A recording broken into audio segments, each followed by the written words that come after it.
सुबह शाम जिसको तेरा दान होगा, बड़ा भाग्यशाली वो इंसान होगा।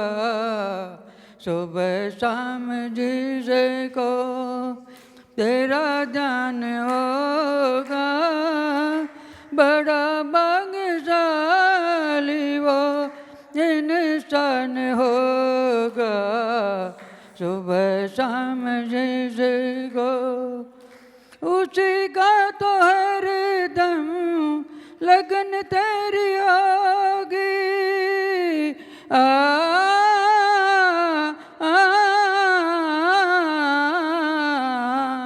उसी का तो हर दम लगन तेरी होगी। जिस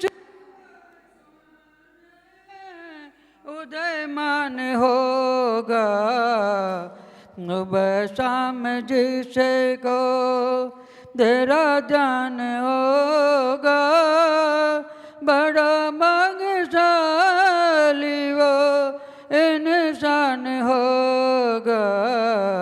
सुबह शाम जिसको, जिसने भी हृदय में तुझको टटोला,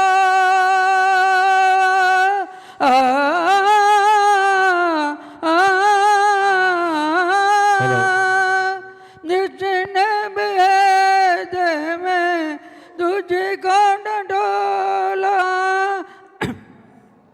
लगा खाक तन में क्यों हैरान होगा।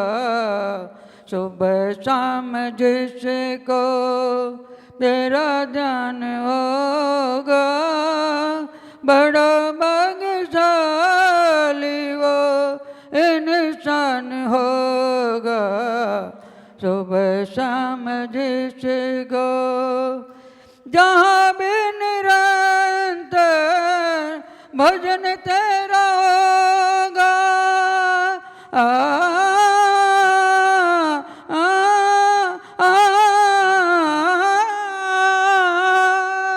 जहाँ भी निरंतर भजन तेरा होगा, वो बैकुंठ साई वो स्थान होगा। सुबह शाम जिसको तेरा ध्यान होगा, बड़ा भाग्यशाली वो इंसान होगा। सुबह शाम जिसको।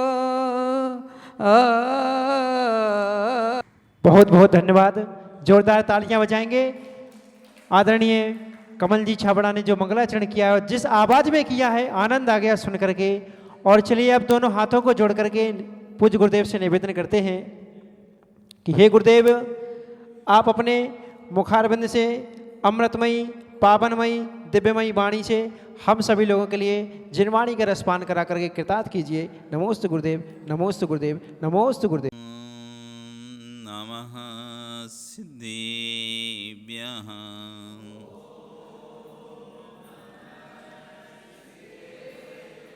ॐ नमः सिद्धेभ्यः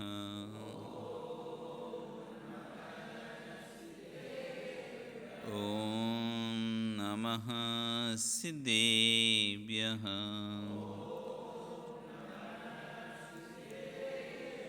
तिर्यणि खग्गिणाय रुतारी मोय सिर सिरेणि बिहु आयरी राउ पसियो परवादिन्यो भव्य झीलोये नमो अरिहंताण नमो सिद्धाण नमो आयरियाण नमो वज्रायाण नमो लोये सव्यसा। बोले अनंत अनंत से परमेष्टि भगवानी की, आदिब्रह्म आदिनाथ भगवानी की, वर्तमान शासनी महावीर भगवानी की, आचार्य श्री 108 विश्व सागर जी महाराज जी की, अहिंसा में विश्व धर्म की। जय बोलिए परम पूज्य श्रवण मुनि से अरजी सागर जी महामुनि राज की, समस्त मुनि संघ की जयकारा गुरुदेव का। वह बंधु वर्तमान शासन न्यायिक वर्धमान स्वामी के शासन में तीर्थंकर प्रभु की चरण निष्ठा में बैठकर हम सभी जिन देशना का श्रवण कर रहे हैं। आचार्यगण कह रहे थे, चाहे इंजीनियर की पढ़ाई हो, चाहे कोई सी देश में बड़ी से बड़ी पढ़ाई हो, ये सब हमारे जैन दर्शन पर आधारित है। जैन दर्शन के एक सूत्र स्निग्ध रुक्षत्वाद बंधा, इसकी व्याख्या कर रही थी। स्निग्ध और रुक्ष का बंध होता है, स्निग्ध और रुक्ष से बंध होता है। जब भी बंधेगी कोई चीज़ एक दूसरे, तो एक स्निग्ध होना चाहिए और एक रुक्ष होना चाहिए। रुक्ष वस्तुएं कभी नहीं बन पाएंगे, स्निग्ध स्निग्ध नहीं बन पाएंगे, स्निग्ध और रुक्ष ही बनेंगे। तो आगे पुद्गल में स्निग्धतापना है, पुद्गल में रुक्षपना है, ये दो गुण मिलते हैं तो बंध हो जाता है। बालू रुक्ष है, सीमेंट स्निग्ध है। बालू रुक्ष है और सीमेंट कैसा है? स्निग्ध है, तरल है, गीला हो जाता है, उसमें जोड़ने की शक्ति है। इन दोनों संयोग से भवन खड़े हो रहे हैं। राग स्निग्ध है, द्वेष रुक्ष है, इन दोनों के संयोग से संसार खड़ा हो रहा है। राग और द्वेष द्वैन है, और राग और द्वेष के अलावा है क्या संसार में? या तो राग होगा हमें किसी वस्तु से, नहीं तो द्वेष होता है। दो तो चीज़ें, राग है नहीं तो द्वेष है। तो आचार्य कह रहे हैं कि जैसे सीमेंट स्निग्ध है, बालू रुक्ष है, इनका संयोग मिलता है तो जड़ भवन खड़ा हो जाता है। ऐसी राग स्निग्ध है, द्वेष रुक्ष है, ये दोनों मिलकर इस संसार का भवन खड़ा कर देते हैं। जो संसार में भटक रहे हैं, ये नियोग से ही कर्म को महल खड़ा हो जाता है। क्रोध व मान ये दो रुक्ष हैं, माया और लोभ ये स्निग्ध हैं। क्रोध आने पर देखो आप व्यक्ति का कैसा हो जाता व्यवहार, उसका सरल व्यवहार नहीं रहता, मीठा व्यवहार नहीं रहता क्रोध में। क्रोध में कभी किसी को मीठा व्यवहार करते देखा है क्या? क्रोध में तो व्यक्ति गुस्सा करता है, गुस्सा करता है मतलब मिला हुआ व्यक्ति भी टूट जाए ऐसी बातें कर देता है। जुड़ता तो है नहीं क्रोध से कोई। क्रोध से कोई किसी व्यक्ति को जोड़ते देखा आपने कि क्रोध करके किसी ने किसी को जोड़ा हो? स्नेह से प्यार से तो जोड़ सकता है किसी को, लेकिन गुस्से से लोग जोड़ रहे हैं ऐसा कहीं नहीं देखा। आश्चर्य आप देखो किसी पुरुष को क्रोध, तो जब क्रोध में आता है तो उसकी भाषा सुनो, रुक्ष हो जाती है। भाषा में बिल्कुल लचकपना नहीं रहता, एकदम कड़वाहटपना और ठोसपना जैसे तोड़ के रख दे दिल को। ऐसे कटु वचन होते हैं क्रोध में। किसी के क्रोध में मीठे वचन निकलते, जब क्रोध आता है तो जो बातें नहीं भी कहने वाली होती उसको जब शांत होता है उसको समझ में आते बात, ये बात नहीं बोलना चाहिए थी मुझे। बोलने वाले को अच्छे समझ में आता है, जब वो शांत होता है, क्रोध सब उसका ख़त्म होता है, उसी बात अच्छी तरह समझ में आता है मुझे ये बात नहीं बोलना चाहिए थी, मैंने गलत बोली। लेकिन क्रोध में तो कुछ समझ नहीं आता, उसमें तो ऐसी ऐसी बातें बोलता है कि सामने वाले को चुभें। कभी क्रोधी ये नहीं सोचता कि सामने वाले को नीचे मैं क्रोध करूं, सामने वाले पे कोई असर नहीं पड़ा, ऐसा नहीं सोचता। वो सोचता है कि मैं क्रोध करूं और इस पर असर पड़ना चाहिए। ऐसे शब्द ढूंढ ढूंढ कर लाता है। कहते हैं भांड शब्द हों, अशुभ शब्द हों, गाली पूर्वा वाले शब्द हों, इस तरह के शब्दों का संयोजन करता है जो बाण की तरह, तीर की तरह शरीर में घुस जाएं। ऐसे शब्दों का संयोजन करता है क्रोध के समय में। लोभ में नहीं करता, मायाचारी में नहीं करता, क्रोध के समय करता है ऐसा। लोभ में देखो, अब तुम दुकानदार हो, कितने प्यार से ग्राहक से बात करते हो, कितने प्यार से ग्राहक बात करते हो कि ग्राहक टूट ना जाए, टूट ना जाए। क्या ऐसे गुस्से में बात करते हो क्या? गुस्से में तो आज टूटता, कल टूटता है, आज टूट जाए, नहीं चाहिए हमें तुम्हारे पैसे, ऐसे बोलोगे। और जब लोभ में आते हो, इसका सारा पैसा अपने पास निकल आए, ऐसी बात करोगे। तो आचार्य कह रहे हैं कि क्रोध की भाषा सुनिए, रुक्ष हो जाती है। उसकी चाल देखो, क्रोध की रुक्ष हो जाती है, रूखी हो जाती है। ऐसे अहंकार में जब आता है जीव, तब भी किसी को नहीं दिखता अपने आगे। अहंकार की चाल अलग होती है, अहंकार की भाषा अलग होती है।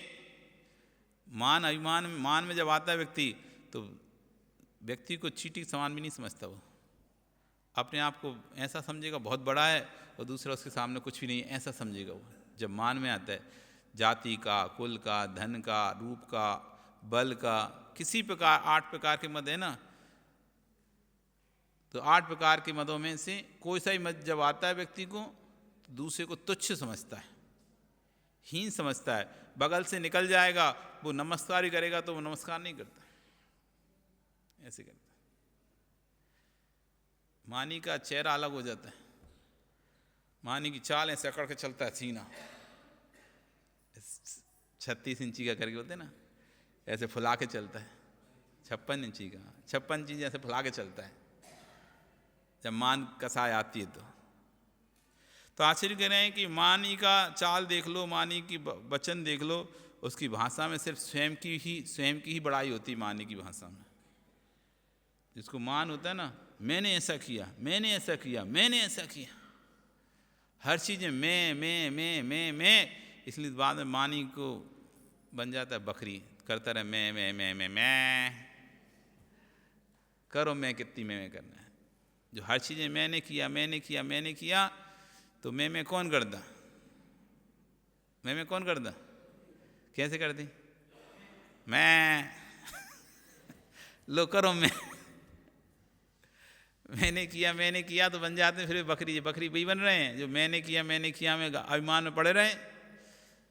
तो तिरंच बने, तिरंच में भी कौन सा बने, जिससे मुंह से निकल रही है, क्या निकल रही है, मैं, और कोई शब्द नहीं निकलता। योगेश क्या शब्द निकलता है इनके मुंह से, बकरी के मुंह से, बोल के दिखा, बोलो ना, देखो मनोज बोल के देखा।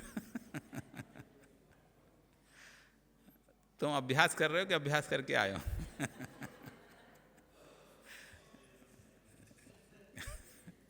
दो प्रकार से होता है, एक अपन किसी चीज़ का अभ्यास करते हैं और एक करके आए होते हैं। तो मैं का जो जिनको लगा है, या तो ये अभ्यास कर रहे हैं बकरी बनने का, या फिर बकरी पर्याय से आए, इसलिए हर चीज़ में मैंने ऐसा किया, मैं ऐसा, मैं हूँ तो ऐसा होगा, मैं नहीं हूँ तो ऐसा नहीं होगा, मैं होगा तो ऐसा, मैं ऐसा, हर चीज़ में एक शब्द निकलता है मैं। तो आचार्य कह रहे हैं कि मानी की भाषा देख लो, रुक्षपना होती है, और वहीं मायाचारी की भाषा देखो, स्निग्ध होती है। इतनी प्यार से उसे पता है मुझे इससे 50 रुपये हड़पनी है, 100 रुपये हड़पनी है, 200 को प्रॉफिट, ये ग्राहक चला ना जाए, मेरा 500 प्रॉफिट गड़बड़ हो जाएगा। अभी सामान खरीदेगा तो 500 रुपये मिल जाएंगे इस सामान पे, 100 रुपये मिल जाएंगे, 50 रुपये मिल जाएंगे, 10 रुपये मिल जाएंगे। तो उसकी भाषा देखो, भैया चाय पी लो, नाश्ता कर लो, बैठो, हवा कर दो, पंखा चला दो, हैं कितने प्रकार से उसको प्यार की भाषा बोलता है। भैया कसम खा रहे हैं, इतने से कम की तो आई नहीं है, तुम अपने घर के हो, मैं तुम्हें अपना घर का ही मानता हूँ, तो तुम मेरे छोटे भाई हो, तुम मेरी छोटी बहन ही हो, ले जाओ दीदी, बहना, अम्मा, क्या कितने संबंध जोड़ लेते कि 10 रुपया का प्रॉफिट नुकसान करके दे, तुम्हें दे रहा हूँ, तुम मेरी बहन हो, तुम मेरे पड़ोसी न हो, पड़ोस में रहते हो, मैं तुम्हें देख रहा हूँ इतने दिनों से, तुम आते हो, हमारे रेगुलर कस्टमर हो। कितनी प्रकार की भाषा बोलते हो आप। देखो आप अपनी भाषा को देखो। आप जब एक कस्टमर आता है, उसको माल बेचना है, बस आपने ठान लिया कि इसे बेचना है, और भाषा देखो फिर आपकी कितनी सुंदर सुंदर भाषा निकलती है, मायाचारी भाषा देखो। किसी टिकाना, जैसे कहते हैं टिकाना वाले कहते हैं ना, और माल चल नहीं रहा ना, बहुत पुराना हो गया और कोई निकल नहीं रहा है, उसे मायाचारी से फिर निकालते हैं। ऐसा नया पैटर्न आया है, अभी आई है, थी नहीं, एक ही बचा है, एक ही पीस है, 17 पीस अंदर कमरे में रखे हैं, एक ही पीस है, और एक ही पीस है बस, और दूसरा है ही नहीं है। और ऐसी मायाचारी भाषा बोलते हैं। और जब वो पीस उसने ले लिया, उसमें कोई डिफेक्ट निकल, अरे ये तो डिफेक्ट है, नहीं लेना, अरे राजू देख एक आध और पड़ा हो तो अब एक ही थी, एक ही तो पीस था, वो उसमें निकल गया डिफेक्ट। अब सामने वाला मना कर रहा, पीस तो 1760 रखे अंदर, उसमें निकल गया डिफेक्ट, अब वो सामने वाला ले नहीं रहा, तो फिर कहेगा अरे देख तो उसने वहाँ पे तो उस गोडाउन में देख के हाथ पड़ा होगा, कहीं से ढूंढ के ला, वहीं है रखा ही वहीं है। जाएगा आधा 10 मिनट इधर घूमेगा, उधर घूमेगा, आगे पीछे करेगा, फिर तब जाके हाँ निकाल के, हाँ लो मिल गया, एक मिल गया।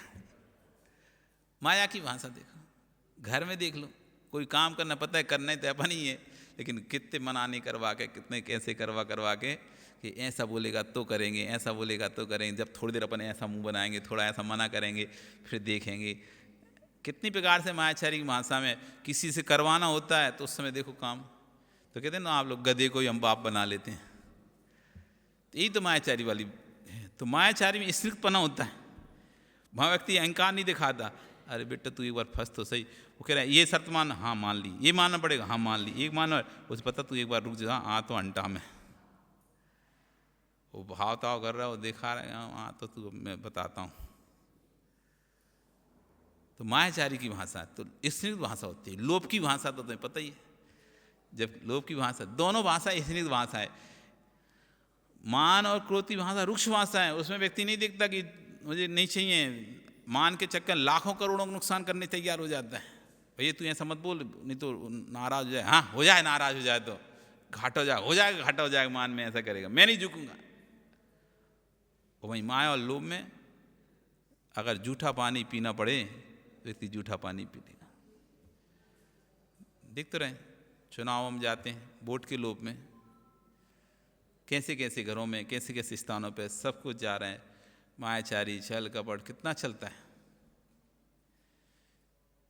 तो कह रहे हैं मान और माया की भाषा आपसे कुछ कहने की आवश्यकता नहीं है। माया की भाषा आपको बहुत अच्छे से मालूम है। माया की भाषा देखो, फिर लोभ की भाषा देखो। इतने प्रेम से बोलते हो, बोलना कब सीखे तुम? आखिर इतना प्रेम से बोलना कब सीखे तुम? हे मित्र, जितना प्रेम से आप अन्य लोगों से बोलते हो, इतनी प्रेम से यदि सासू की बेटी से बोलने लग जाओ तो कभी घर में झगड़ा ही नहीं हो। दूसरे से इतने मंदिर में आके इतने प्रेम से बोलते हैं ना, मंदिर में आके इतना प्रेम से बोलते हैं, इतना प्रेम से बोलते हैं, इतना प्रेम से घर में बोलने लग जाओ। मंदिर में तो भैया अरे बेटा बेटा बेटा बेटा, बहू बेटा, सब चलता रहता है। कितने अच्छे से एक दूसरे का सम्मान करके रखते हैं, और पर वही घर में पहुंचते हैं तो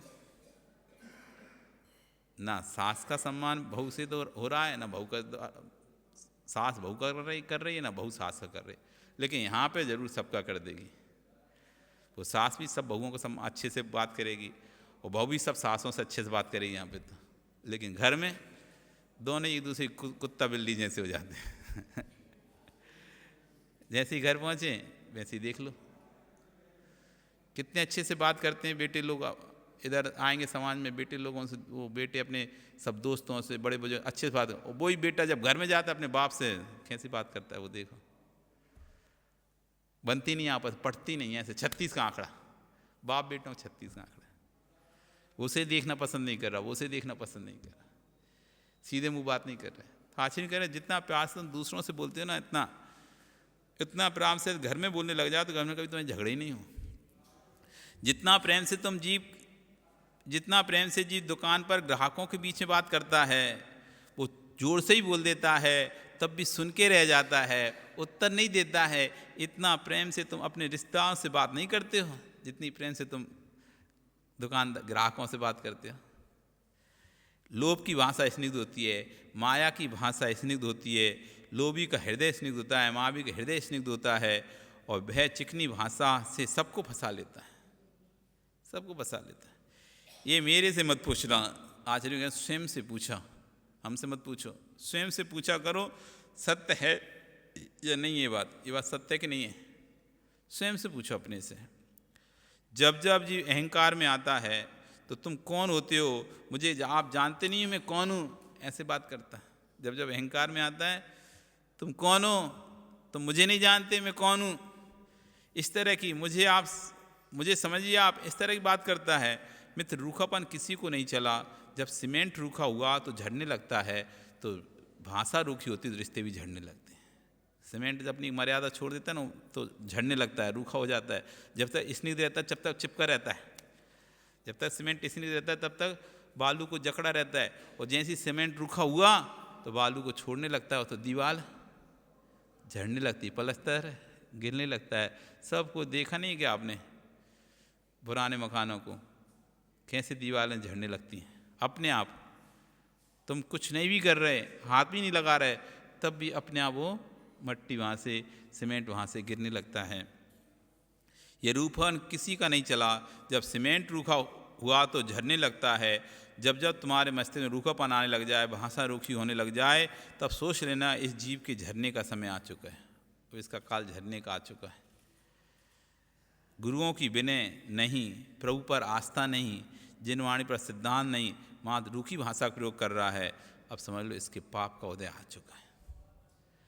जिसके अंदर गुरुओं पर सिद्धांत की भाषा नहीं निकल रही, ए महाराज ऐसा कर रहे हैं बात, महाराज इस तरह की रूखी शब्द निकल रहे हैं।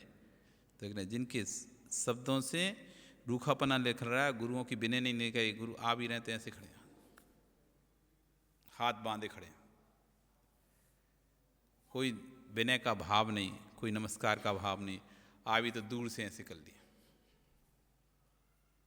फॉर्मेलिटी लोगों को दिखाने के लिए कि भाई लोग देखेंगे कि हाथ तो जोड़े नहीं इसने, तो दूर से विनय एक अलग समझ में आती है और फॉर्मेलिटी अलग समझ में आती है कि एक दिखाने के लिए लोगों को भी ये लोग कि महाराज निकल रहे हैं तो जोड़, एक विनय होती है जो सिर को झुका देती है, पास में लेके आती है, पास से महाराज निकल रहे हैं, चलो मैं इनके पास जाकर चरणों में वंदना करूं, नमोस्तु करूं, अलग समझ में आती है।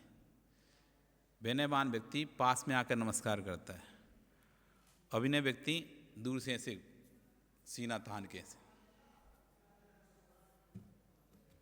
समझ में आ जाता, फॉर्मेलिटी चल रही है, ठीक है अपन भी आ सकते, चलो सब समझ। तो आचार्य कह रहे हैं कि जिनके अंदर गुरुओं की विनय नहीं है, भगवान के प्रति कोई आस्था नहीं है, जिन वाणी के प्रति कोई श्रद्धा नहीं है, मात्र रूखी भाषा का प्रयोग कर रहा है, समझ लो इसके झड़ने के दिन आ गए। झड़ने के दिन आ गए। वस्तु खराब होती है तो उसके पहले से सुगंध आने लगती है, उसमें से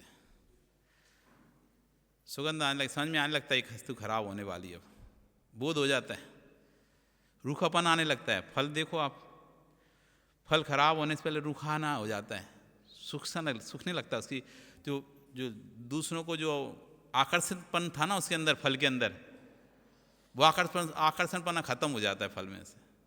आप देख लो, एप्पल रख लो 3 दिन, आप फ्रेश एप्पल लाओ, फ्रेश एप्पल लाओ, कोई भी फल लाओ, एप्पल हो, संतरा हो, मौसमी हो, नार, कुछ भी लाओ, फ्रेश जब लाओगे तो लुभाएगा,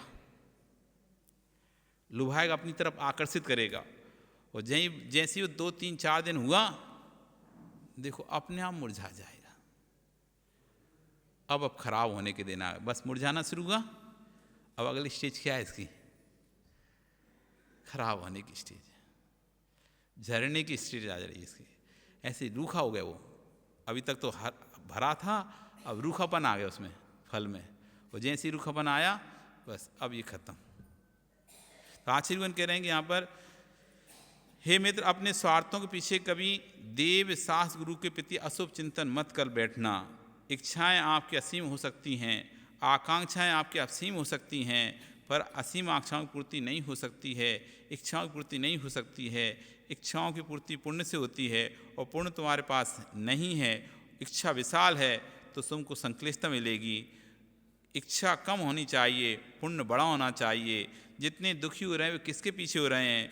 अपने पुण्य को तो जीव देख नहीं रहा, और इच्छाएं बड़ी बड़ी कर रहा है। अपने पुण्य से अधिक इच्छा करोगे तो स्वतः ही है कि दुख प्राप्त होगा।